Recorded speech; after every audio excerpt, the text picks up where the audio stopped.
up, everybody? Thanks for stopping by my channel, Esteemed Queen and Mentality. Be sure that you like, share, and subscribe. Fill my cup and I'll fill yours. And by all means, share and hit the thumb up down below, so then that way we can get into the algorithm. I hope everybody is doing well. It is a Monday for me, and wasn't it just January? We're about to go into May. Like, time slows down for no one. It doesn't stop. But needless to say, I'm glad you all are here. I hope you all are doing well. Any of my church announcements are down below. I'm not going to tarry too long, you know. So go ahead, get your water, get your wine, get whatever it is that you're sipping on, get it and bring it close. So, of course, let's have a tea talk. Mondays are, I think, the best days to put out videos. I'm trying, you know, consistency comes in so many different shapes and forms. So as long as you get something out there, right, you're being consistent. So needless to say, the pet child is at cat care, so that way I can actually record. But needless to say, like I said, get your water, get your wine, get whatever it is that you're sipping on, get it and bring it close. So today's tea talk is one that is related to the crabs video, the plot and plan video, and the Little Red Riding Line video. These are all videos that are also tagged down below for you to refer to. But needless to say, this topic of conversation, I believe, is something that's not talked about a lot. And I feel like if we bring it up as a topic or a tea talk subject for discussion, I think this is one that could really save a lot of us in the long run if we just pay attention to the signs in the beginning. I know I'm not the only one that in times of points in my life I've made friends in the workplace, and so, you know, you become thick as thieves. I mean, you work together, you two have to communicate in between each other about your job, and you pretty, you know, from time to time you may indulge intimate information, or you may show your personal side to that professional friend, and it's because you feel like you two can interact, you two click, you two understand one another. Okay, story time sponsored by my real life. You're welcome. All right, I had a mind frame of thinking that I had a friend like that, a time of point in life at my job that I had like years ago. And so I just started noticing like little small things, you know, like I was really good at what I was doing. And mind you, I came in on a contract and I stayed due to my contract extensions. I had 3 contract extensions within a very like small amount of time compared to a lot of people who came into that line of work, and they saw it to be good to have money wise, but their quality of work was not really hitting on anything.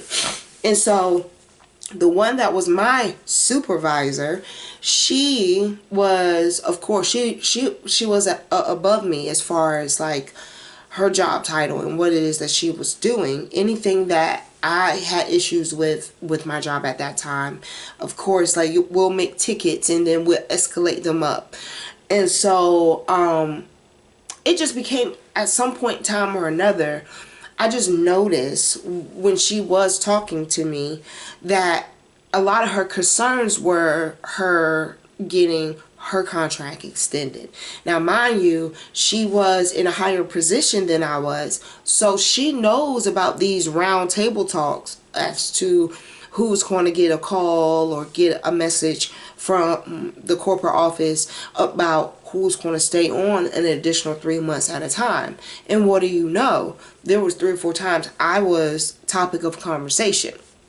The 4th time did not happen, and let me tell you why.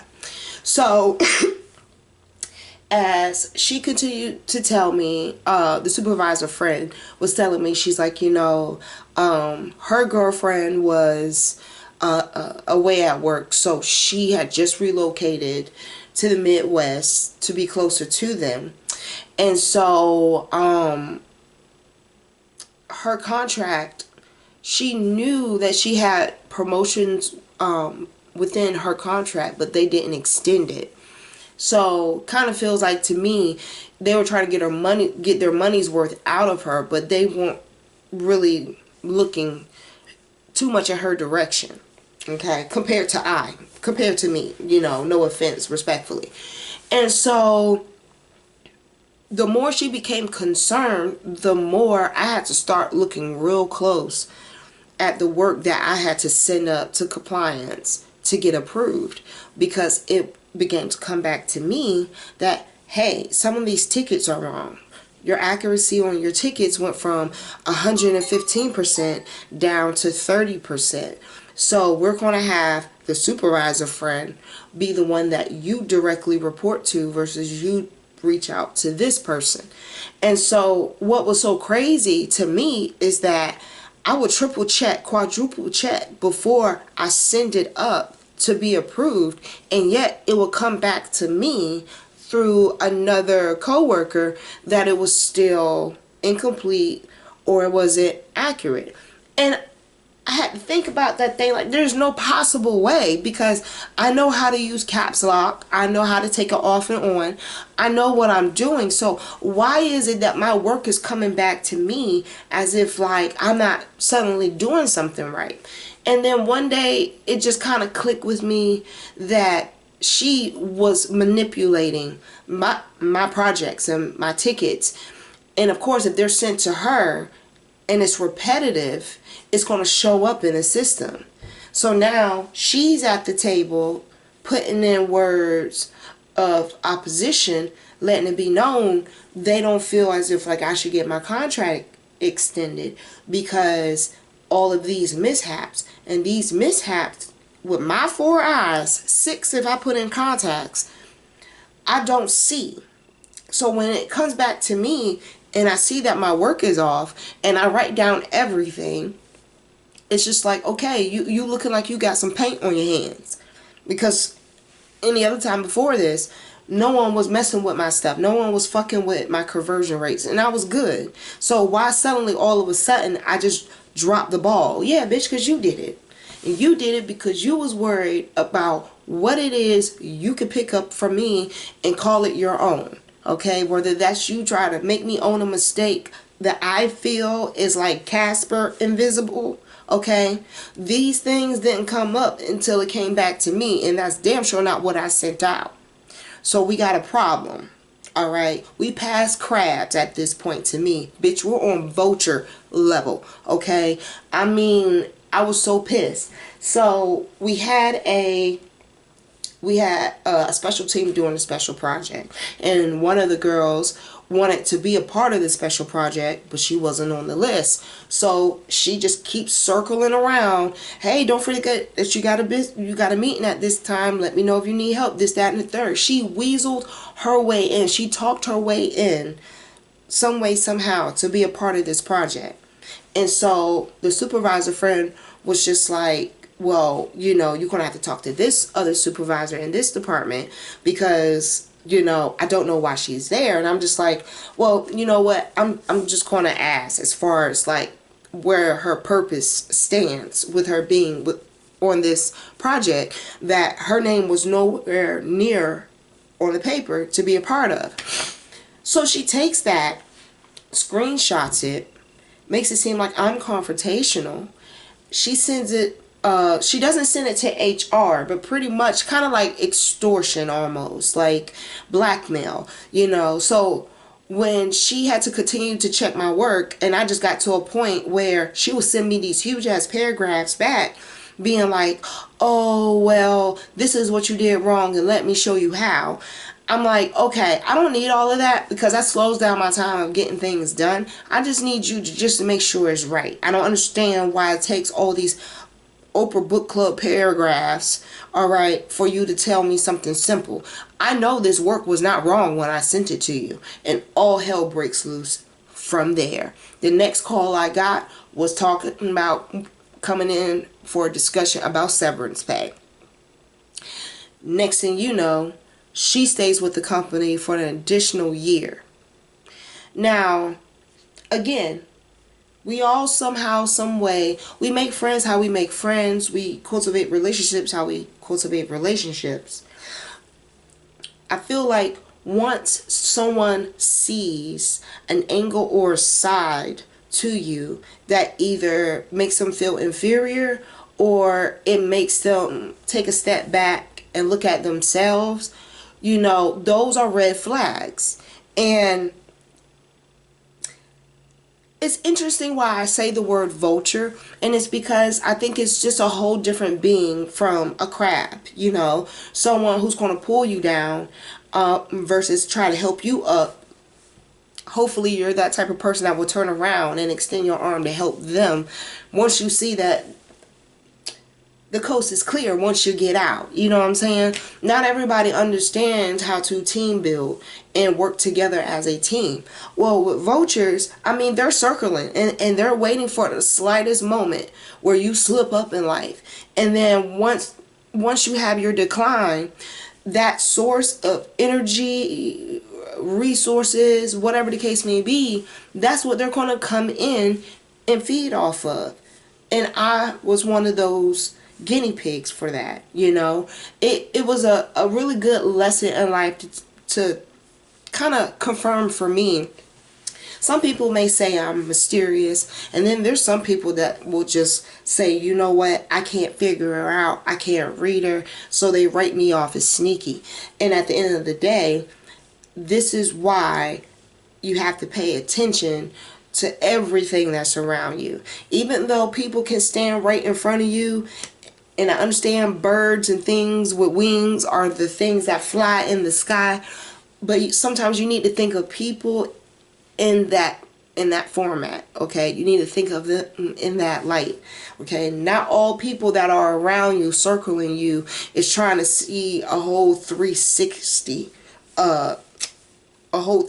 view. Sometimes they just really trying to zero in on the shit that you have, because what you have is something that they are slighted. They have a deficit. They can't seem to maintain, sustain, and control. So they have to zap it from someone that already is a source. So then that way they can go in there and continue to do what they want to do. Okay, little Miss Rebecca was a vulture. She was not a crab. She was not a snail. She was a vulture. Because the moment she felt as if like she was no longer in the position to control, or she was in a position to feel like there's really nothing she could do as far as their decision as to keep her on board, but she can take a pawn and sacrifice it to be able to stay on cue, on board. You know what I'm saying? So it was a very interesting lesson. At the end of the day, I'm at work to work, and then when I'm done, I'm done. I don't care for a lot of people around me. I get nervous. I got bad nerves. Pretty sure you hear it in this video. Alright, I have muscle spasms, the whole kit and caboodle, PTSD, anxiety. Okay, like, no. If I want to have friends, I will make friends the genuine way, versus feeling like, look, we got to be friends here and outside to be able to get along. No, we should be able to communicate, build as a team, work as a team, and then when we go home, whether I'm cool with you or not, I hope you have a great evening. You wake up tomorrow morning and you still feel is, you know, competent as you were the day before. Moral of the story for some will be, don't give up. If you have something that you hold close to you, whether it's your mind, your spirit, your body, something that means something to you, it can be a fucking teddy bear, I don't care. The bottom line is, someone is always waiting, like a ram in the bush, to see what it is that you drop or let go of. Because sometimes people find that what you let go of is something they can build off of or establish, and then that gets tricky. That's a whole nother video. But when you strengthen your weaknesses, for the ones like myself, being that I was first on my healing journey around this time, and I was trying to understand things with the recovery process, and this is one of them. And it's like, you have to strengthen yourself, so then that way you'll be able to differentiate when you want to make a friend, or you just want to deal with someone in passing, courtesy, etc. And I would say, honestly, when you strengthen your weaknesses, like, you strengthen your social skills, you strengthen your self-confidence, you strengthen your mindfulness, you strengthen all these things, and you are aware of them, no one can hold those against you. It's like, oh, well, you know what? You think faster than you talk. Yeah, I embrace that. What can you do? It's like, remember when Taylor Swift had all those pictures taken of her when she was on vacation on some faraway island? And she did not like the fact that the paparazzi was just coming around the island constantly trying to take pictures to come back to the States to sell. Well, she got smart and got on Instagram and took all these pictures and did a photo dump. So then that way, the pictures they were trying to sell, it was no longer a secret. You have the same pictures that she took on her boat, but closer. It's not really too off or too different from what it is that you're trying to sell. And you can't sell what someone else ain't buying. So that's how I think of strengthening your weaknesses. Someone can tell you that you're very headstrong. Another person can say that you're very passionate and very determined. All right, you got to be able to know when. You got to know these birds from one another, all right? Because it's serious out there, okay? All right, so, yeah, that definitely will make it so that the advantage stays in your control, in your court, all right? So, you feel as if, like, your arms aren't as strong as your legs. Okay, well, that's fine. Guess what you can do? You can go to the gym, and you can strengthen that up, all right? Don't allow your weaknesses to be, your slip and falls, all right? Because there's people out here like crabs and like Little Red Riding Line and vultures that are looking for a meal ticket. So your remains are their gains. So be careful of what you put out. It didn't make me look too far off from thinking like she was a bad person. I just feel as if, like, sometimes, you're just a threat to others, and it's by no design to be fault of my own. It's just, my God is awesome, and he builds awesome people. I'm a lighthouse. So even when she felt in that dark moment she wasn't going to get her contract extended, she saw that I got mine. And I rarely talked at work at that job. I did enough to be able to say, hey, I'm here, I'm breathing, I have a pulse. At the end of the day, though, it wasn't as if, like, I was really trying to, like, make it known every time I walked through the room, I walked through the door, I was there. So, and they understood that being my social anxiety. So, either way you look at it, I speak when I want to, and when I don't, I don't. That's it. That's all. There's no stress on that. And, with vultures, you have to keep in mind there's a couple of different things, characteristics that they're looking at when they're circling around. All right. Allegorically, this is how I put it. All right. If someone is a pessimist, they're a Debbie Downer. There's nothing that they say of good light. Period. There's a period there. It's just like the blessing bug video.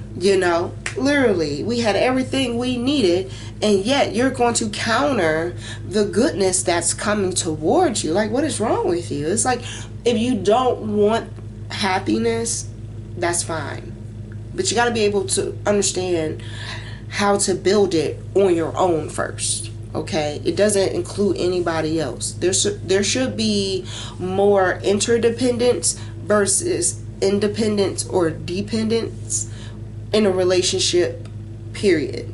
You know, you should be whole on your own and then come together and still be a team. Like, you still have your identity. All right? Misery is just as bad as being emotionally unaware, just like if you're not mindful. All right? Desperation, they love naive and gullible. I was naive and I was gullible, assuming that that person was to be someone that would be a decent being, or in my eyes, a decent work friend. Okay?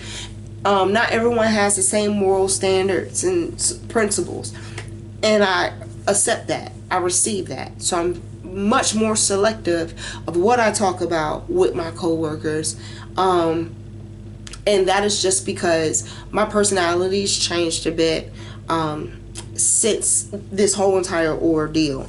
Now, the last two, I want to tell you, they equal something else. Okay? So when you're angry and ignorant, meaning you're unaware, and until you're aware, you don't know.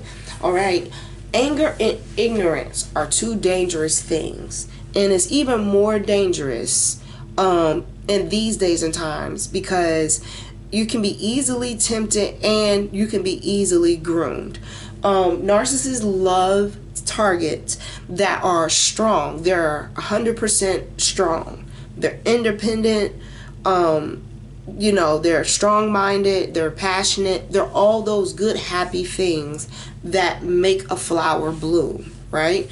Okay, well, if you allow anger and ignorance to be the two things that have you off your rocker, they create agitation. Okay? And agitation is the result of frustration. So if you learn from it, you'll get it, you'll understand it. And that way you won't feel like you're so much of a suspect or a target that vultures will try to seek out. Okay, again, it goes right back to me saying the lesson I learned was to be careful of what I put out. Be careful of the characteristics I put on people, any person, because not all people, no one's alike. All right. And at the end of the day, of course, once they pick off or whatever it is that you're not claiming to want, your remnants, they go find a supply somewhere else. They go do the same exact thing. Okay? It's not going to stop with you. It's damn sure probably not the beginning.